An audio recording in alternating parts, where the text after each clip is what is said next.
Gio. BT and Sal. Kevin and Tiki. Keith McPherson, your nighttime host on The Fan. On the fan. On the fan. On the fan.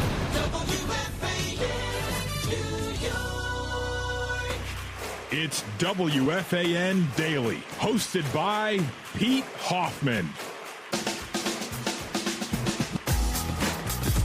And I know everybody's been waiting for this. We did the Rangers preview. We did the Islander preview. Or the Devils preview, excuse me. How do we not do the Islanders preview?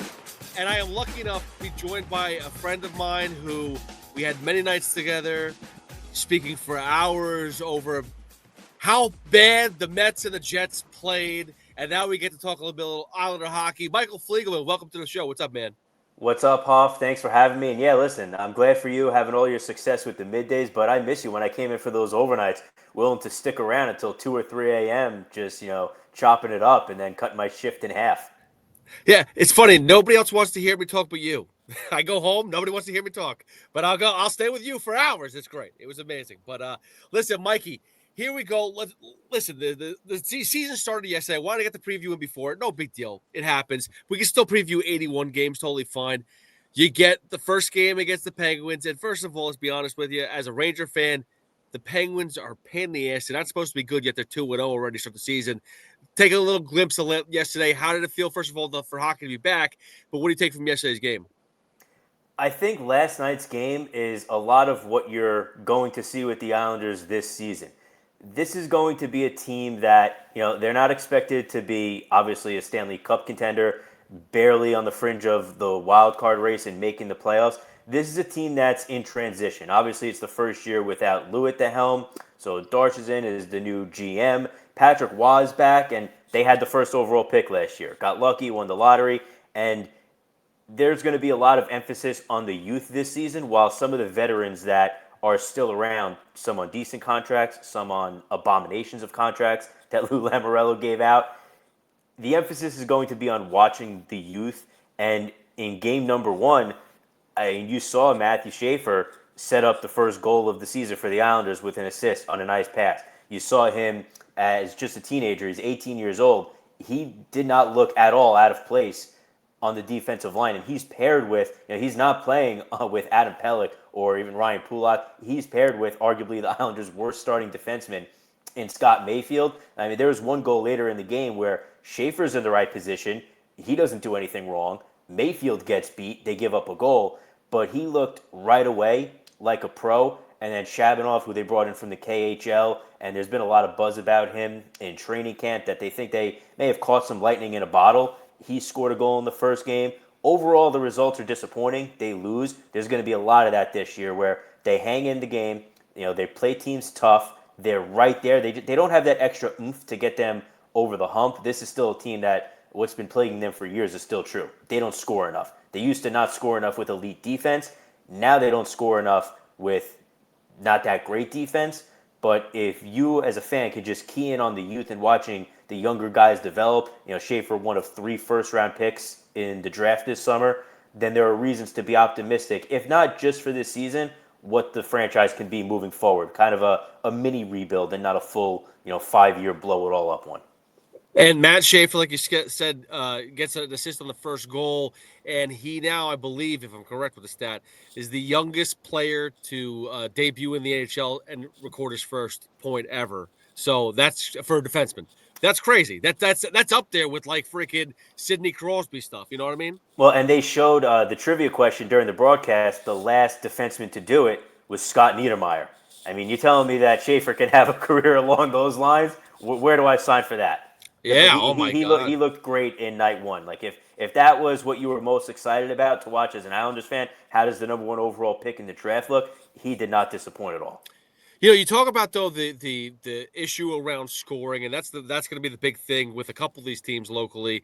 I mean, the best player, arguably, in the in the locally in the tri-state area, I think we pinpoint Jack Hughes being one of the top guys. But a big time player, Bo Horvat, who they brought over from Vancouver a couple of years ago. Tell me, has he been? Have you looked at him and said, this is a little disappointing, or has he been up to what you expected him to be when he came over a couple of years ago? I would say if I slightly disappointing, but not that much. I mean, it's been an issue with the Islanders' top lines for the last couple of years, whether it's poor performance or health. And obviously, last year Matthew Barzal misses the last few months of the season. He's out there, but him and Horvat, they're not playing on the same line. There's a sense of disappointment around Horvat because I think a lot of fans were just hoping that at some point he would be either the player that unlocked Barzell or vice versa. Barzell would help unlock him. That never came to pass. The hope would be that this is Patrick Waugh's second full season as the coach of the Islanders. And if he can somehow get something going with those guys, they need a little consistency on these lines, whoever it is, because they've just been ravaged by injuries the last few years. So even at the times when Horvat has played consistently, when he's been the guy that's on the ice, everybody around him is changing. So he's never been able to really kind of get in that groove. Obviously, you'd love to, I mean, we'd all want the elite scorer that can put the puck in the net no matter who is around him. Bo Horvat's not that guy. He's in a tier or two right below that. So if they can just establish and develop some consistency with whoever the two guys he's playing with as his line mates, I think he's the guy that can have that 30-plus goal-scoring season, 35, maybe even reach 40. And the Islanders are going to rely on him because you look at the rest of that team, Kyle Palmieri might be the second leading goal scorer on the Islanders. That's not where you want to be in 2025, 2026. And Palmieri's been really good for the Islanders for what he is at this point in his career, but they obviously are missing that elite scoring. Yesterday, they had a couple good shots late. They're down 4-3. They had a power play with about 4 minutes left in the game. Waugh pulls Sorokin for the extra skater. So they're skating 6-on-4 for a while and then 6-on-5. And they can't get the puck in the net against Tristan Jarry, who we all know is good, not great. And like you said, the Penguins, the Crosby, Malkin, and Letang are there for your 21, 20, and 20, unbelievably. The rest of that team is not very good. They're another team that's kind of in transition. So the Islanders desperately need somehow that one guy to step up and be able to score in these moments.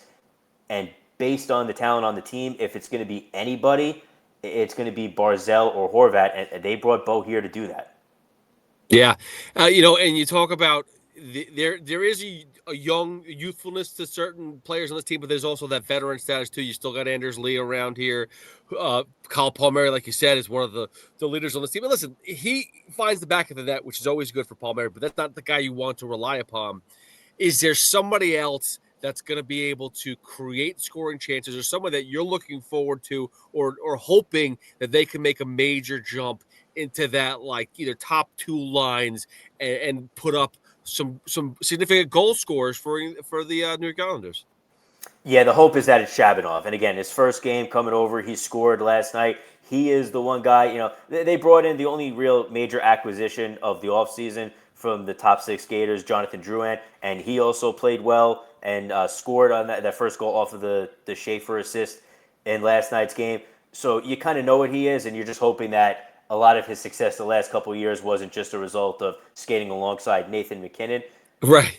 Anthony Duclair brought in last year was as big a free agent bust as you could, realistically have. He's back if he's healthy and he's playing right now.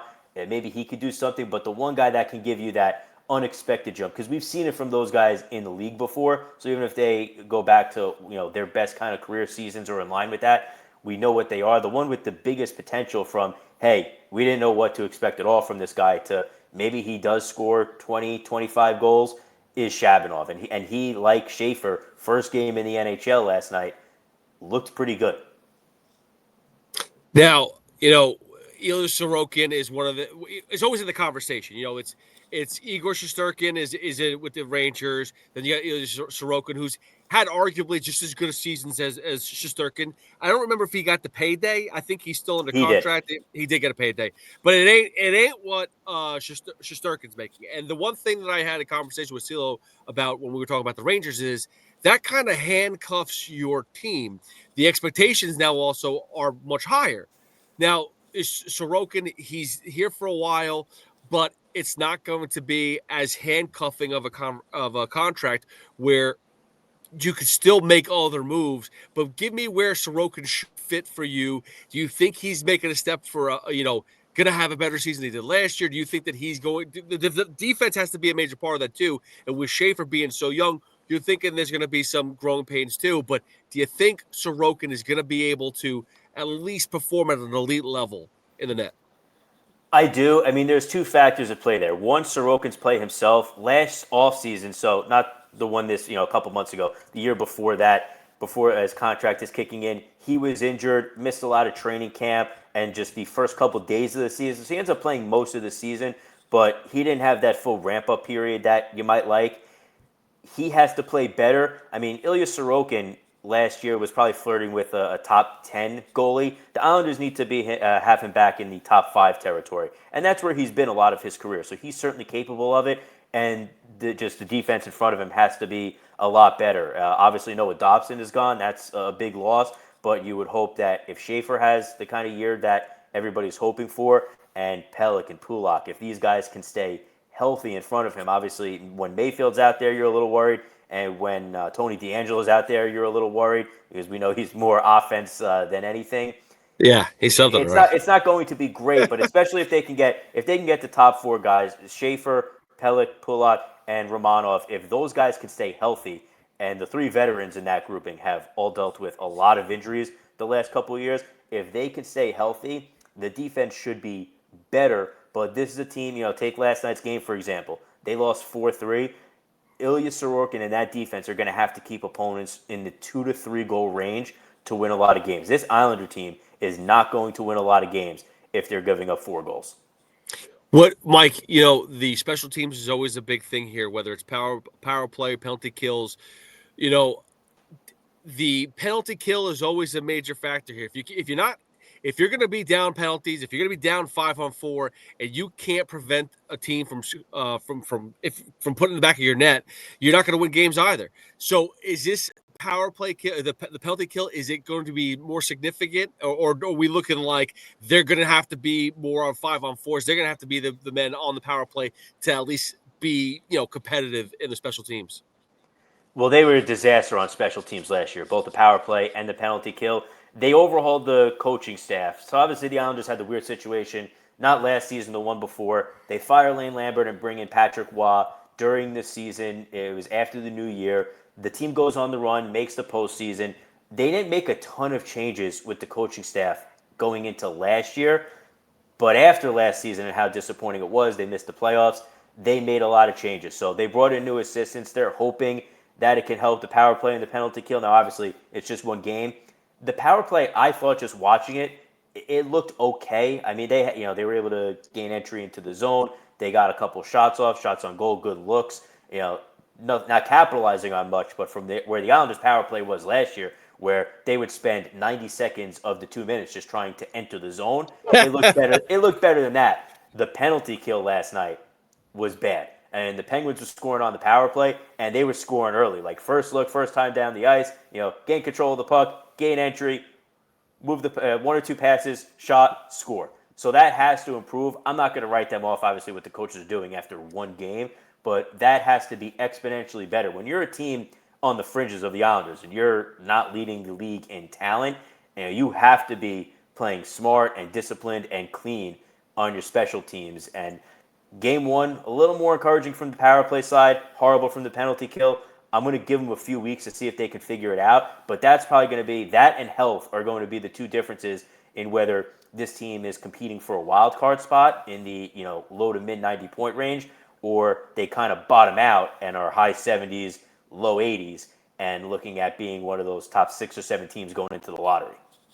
Now, I mean, expectations, let's be serious. Last year, the Devils were the only representation from the tri-state area to be in the playoffs. The Rangers and the Islanders were both disappointed. Do you see that it's going to turn the corner this year, or is it still in like a rebuild phase for the New York Islanders? No, I say it's still more in a rebuild or retooling phase. Listen, like we already talked about the talent they have and some of the contracts. Anders Lee is in his last year, and I love Anders Lee, one of my favorite Islanders ever. Never been the same player since he tore his ACL a few years ago. Just unfortunate there. J.G. Pageau on the last year of his contract. he's lost a step the last couple of years. Still a good player, but not what he was when the Islanders first traded for him. They have a couple contracts, mainly those two guys coming off the books next year, so they'll start to be able to turn it over. How Darsh is going to get out from under the Engvall contract, the Duclair. I don't know how he'll figure that out, but this is still a team that, because of winning the lottery and getting the first overall pick, you hope that maybe took a year or two off of how long it's going to take to turn this team back around, where maybe it looked like a 3-year proposition if they don't win the lottery, now can be 2 years. So I'm not expecting, again, this team's not going out and competing for the Stanley Cup or anything, but if they stay healthy and they play well and Patrick Waugh shows growth and some of the assistants he brought in do the job that they're supposed to on the power play and the penalty kill, this team can be right in that mix for one of the 2 wild card spots. I would be very surprised. I can't see them finishing top 3 in the division under any circumstances, really. I mean, unless Shabanov is the next great thing coming over from the KHL, and he's even better than the Islanders think he is, and Schaefer is an all-star right away, which I guess the Schaefer one is more likely, but this is not going to be a team that's competing for one of the 3 division spots. If things break right, they can fight for a wild card, but I think you're most likely going to look at them around points and record-wise right around where they were last year. Like, I don't think they'll be bottom 5 team in the NHL bad, but they'll be one of those teams, second or third out of playoff position most likely, and hoping that they can jump up in the lottery again, going from 10-1, something like that. Well, that gets me to the next point, because Mike, during the draft, there was talks that they were compiling all these picks, and maybe they were going to go and try to get another top end draft pick in the beginning of the draft, and it just never happened. Are they going to potentially, if they're cutting it close and they're at that trade deadline and they can make a move or two, do you think that they'd get rid of some capital to try to make a playoff push, or do you think they really are focused on the retooling, rebuilding?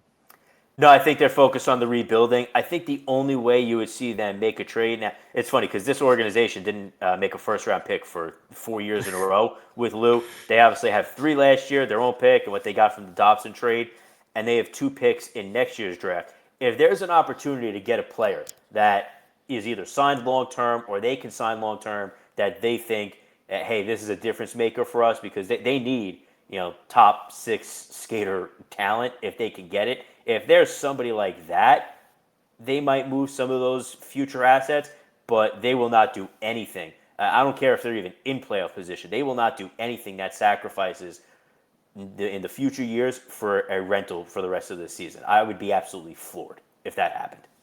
We talked about the head coaches with the Devils and the Rangers on my other podcast.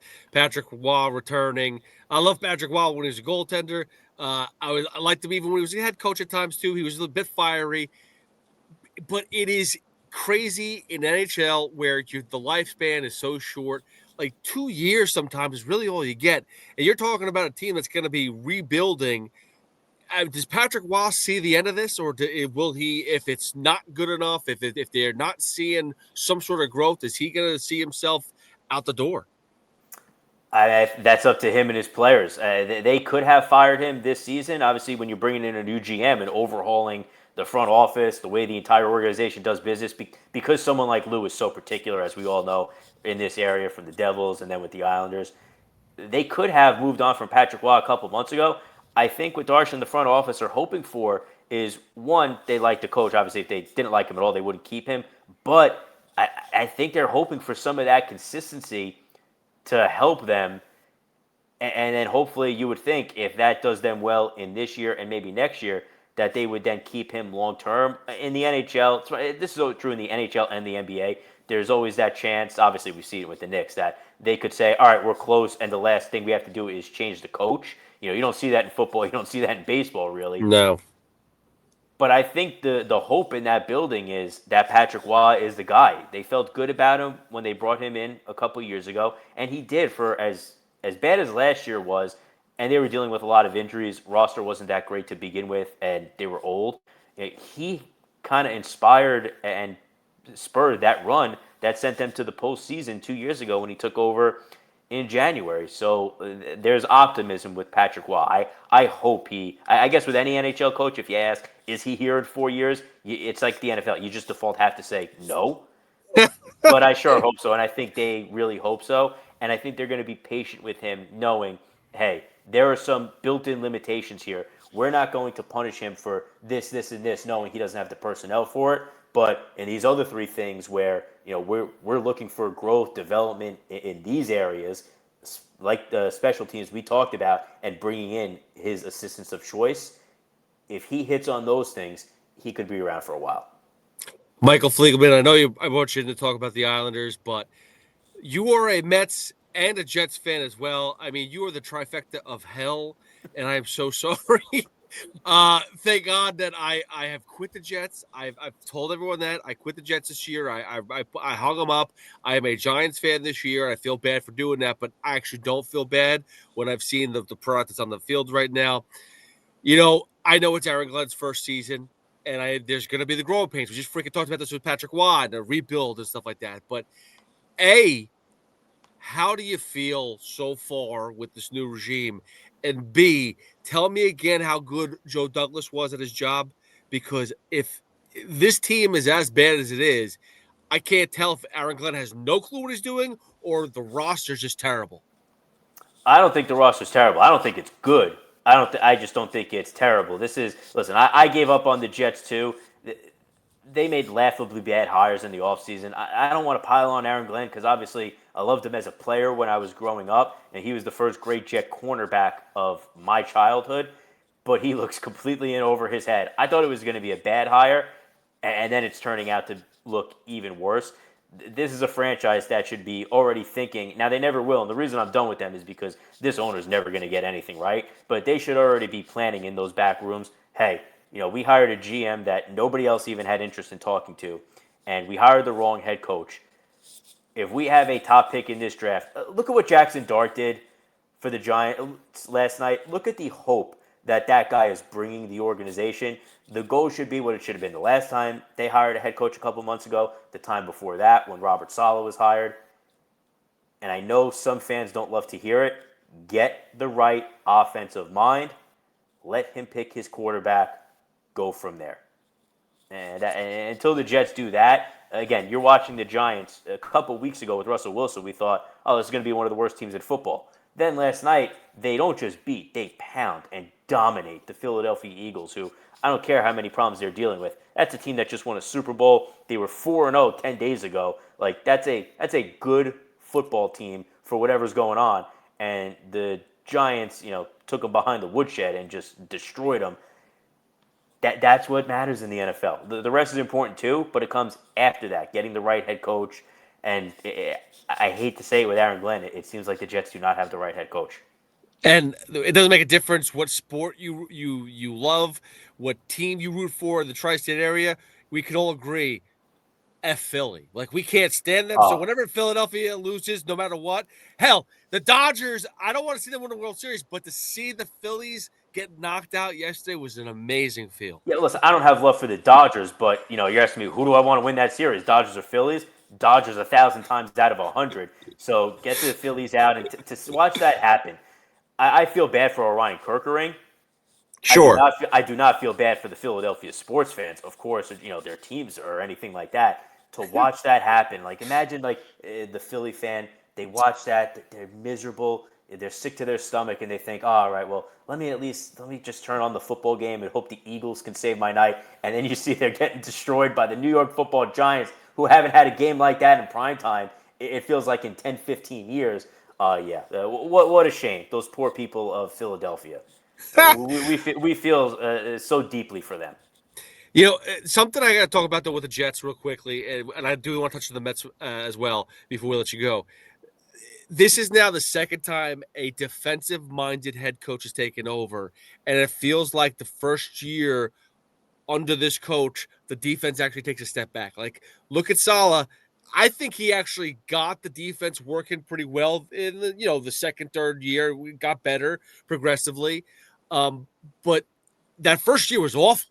And right now with Aaron Glenn, it's the same way again, where it's like, My God, the not saying the offense is spectacular, but the defense is crap. Can you explain why continues to happen? Is it like we said? You think you think they have the personnel, but what about these schemes then, or what about it? Is Sauce Gardner overrated? What are we looking at here? Well, to that question, yes. Sauce Gardner. I thought paying Garrett Wilson was the right move. Paying Sauce Gardner was a huge mistake because Yep. that guy showed you last year who he is when he didn't try. We know teammates were basically calling him out for it without saying his name. So Sauce Gardner can be a great player, but he doesn't seem like he's really giving it his all to be that. I think it's the same but different with the defense. In Salah's first year, one, the personnel was significantly worse. And two, a lot of defensive strengths and capabilities can come from having not just good personnel, but the right personnel because of the specificity of the schemes a lot of these coaches are running. Salah's a much better defensive coach than Aaron Glenn anyway, but he was able to eventually find some of the right guys that worked with his defense. He didn't have that in year one. Glenn might not have the kind of guys he's looking for in year one, but a little bit more of that is on him than it is on Salah. Brandon Stevens was the hand-picked second cornerback to play this man-heavy defensive scheme. Brandon Stevens is a bad man coverage cornerback, so they didn't have to go out and give him a big contract for multiple years. And as overrated as Sauce is, one thing too, Aaron Glenn, unfortunately, the expectations for the Jets should have been so low. The coaching staff kind of, especially Glenn, they kind of talked up a big game. They couldn't wait all summer to tell you how bad Robert Saleh and his staff were. And they were not great. Saleh was a bad head coach, but he was an excellent defensive coordinator. And he is, again, back in San Francisco. And all the mistakes are there, the penalties, obviously, all of that is, if anything, it's worse than it was under Saleh. And he has guys, Jermaine Johnson coming back, he's been on and off the field, but Will McDonald is there. Quinnen Williams is there. They gave a big contract to Jamie Sherwood, who was a Saleh and Douglas find out of nowhere. They gave him the big contract. Obviously, Quincy Williams. They have not the best personnel on defense, but there are 11 starters. And I just named you 5 guys who are either former All-Pros or have come close to making an All-Pro team, or rookie second-year players who have made the jump and had good statistical seasons. So this defense shouldn't be top 5 in the league or anything. It also should not have the most points allowed in the NFL. And a lot of that has to fall on the head coach because they brought in a defensive guy once again. Amazingly, after Rex and Bowles and Saleh, who were all elite defensive coordinators, the Jets went to a guy who didn't have a strong track record or as strong a track record as a defensive coordinator. And shockingly, especially pairing him with a GM that nobody else had or ever would have heard of, it's not working out. Michael Fliegelman, you and I have spent many, many moons discussing the New York Mets. And I would say that you and I have had the most realistic conversation about the Mets in the past decade. Off air, unfortunately, not as many on air as I would like to. But that being said, though, now people see my optimism as like, oh, I'm just a shell for the team, and I love the team. I don't want to say I was the first person to say that this team wasn't going to make the playoffs, but I was up there.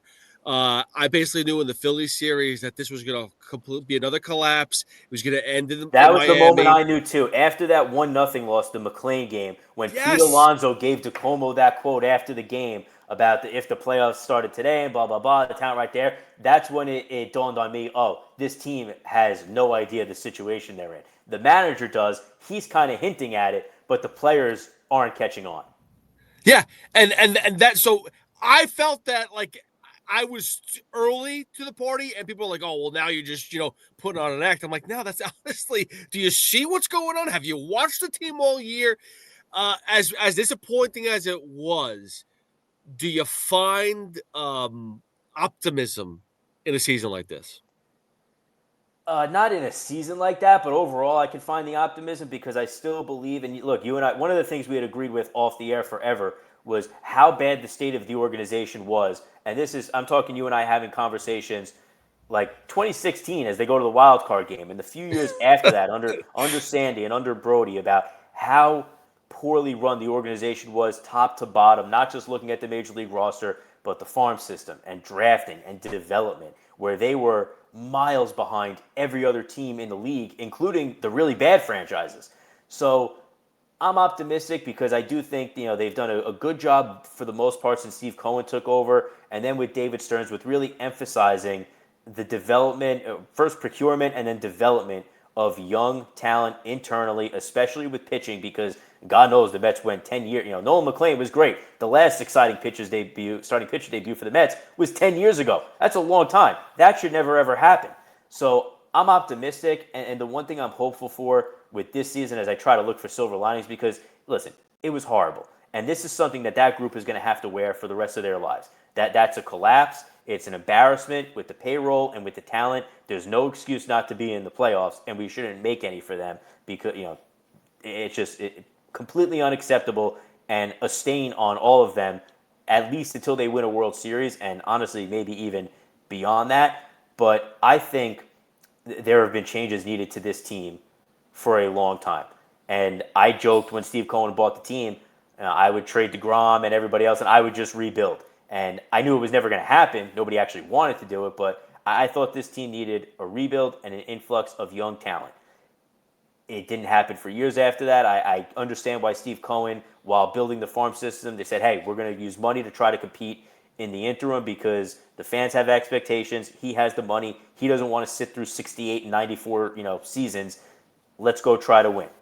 And I think in 2022 and 2024, as disappointing as the ends were, obviously more 22 than 24, I think that was kind of the ceiling of what you can do when you're building your team on free agency acquisitions and trades and waiver claims every single year because you don't have any of your own internal depth that you've developed that you're calling up. So they finally have that on the way. We saw it with the 3 pitchers at the end of the season. They finally have the beginnings of that from what Epler drafted and left to Stearns. And I think the changes are coming. This team has needed to be rid of Jeff McNeil for a long time.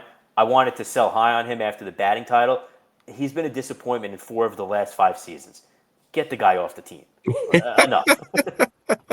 Well, but you say that now they're starting to get the prospects up and coming. There's going to be change, but David Stearns. And listen, I'm not against the approach to trading away prospects. I'm not saying that at all, but he did just trade 12 players for 4 rentals that didn't work out in this season, and we didn't get to the playoffs. So that was basically a waste of 16 players that they had in this organization and are now gone.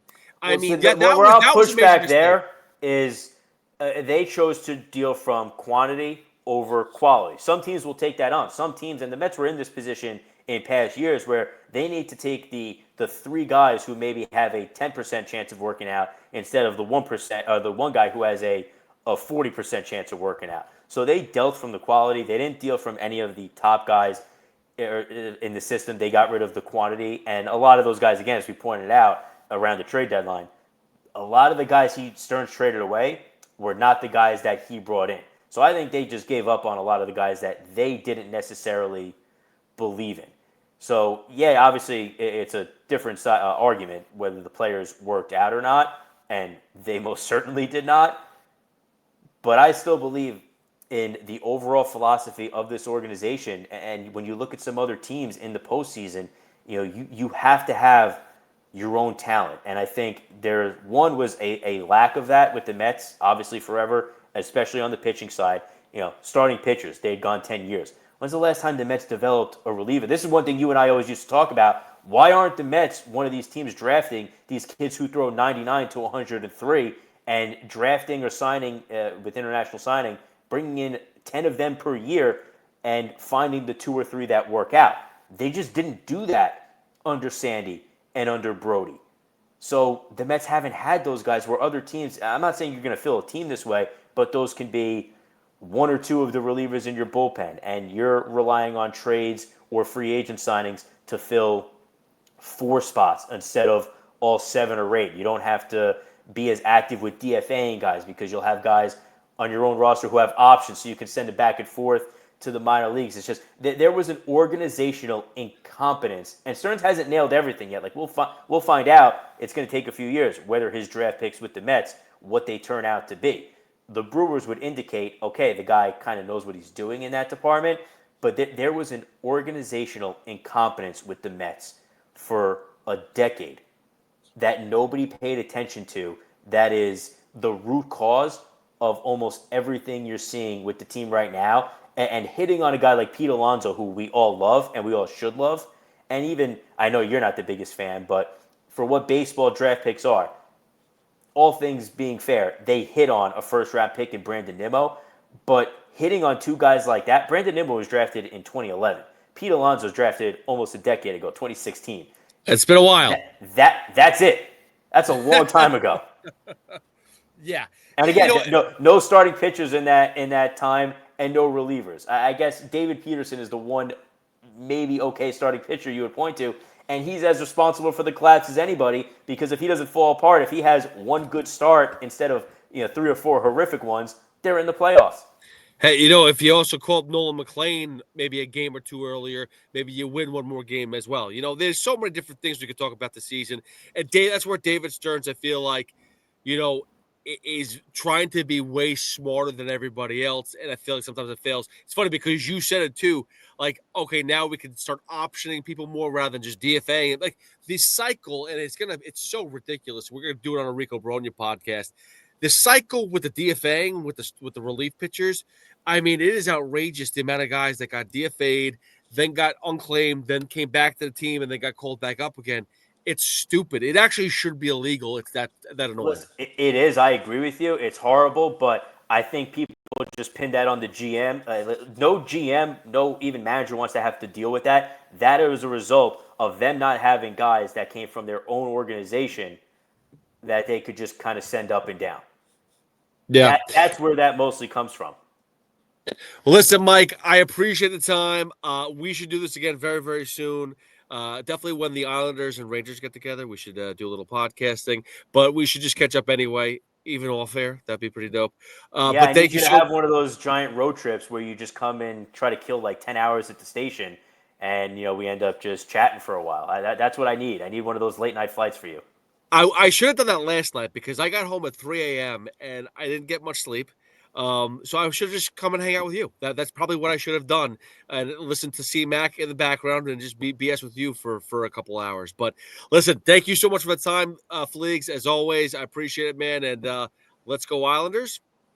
Let's go, everybody. Listen, Jackson Dart right now, we're not Giants fans. We didn't grow up Giants fans. He is saving New York sports right now. So thank God for Jackson Dart. From a sports talk radio perspective, you and I producing that every day. Thank you, Jackson Dart. Hoff, always great talking to you. Thanks for having me, buddy. All right, guys. Listen, another episode of WFAN Daily. I'll see you guys soon. Peace.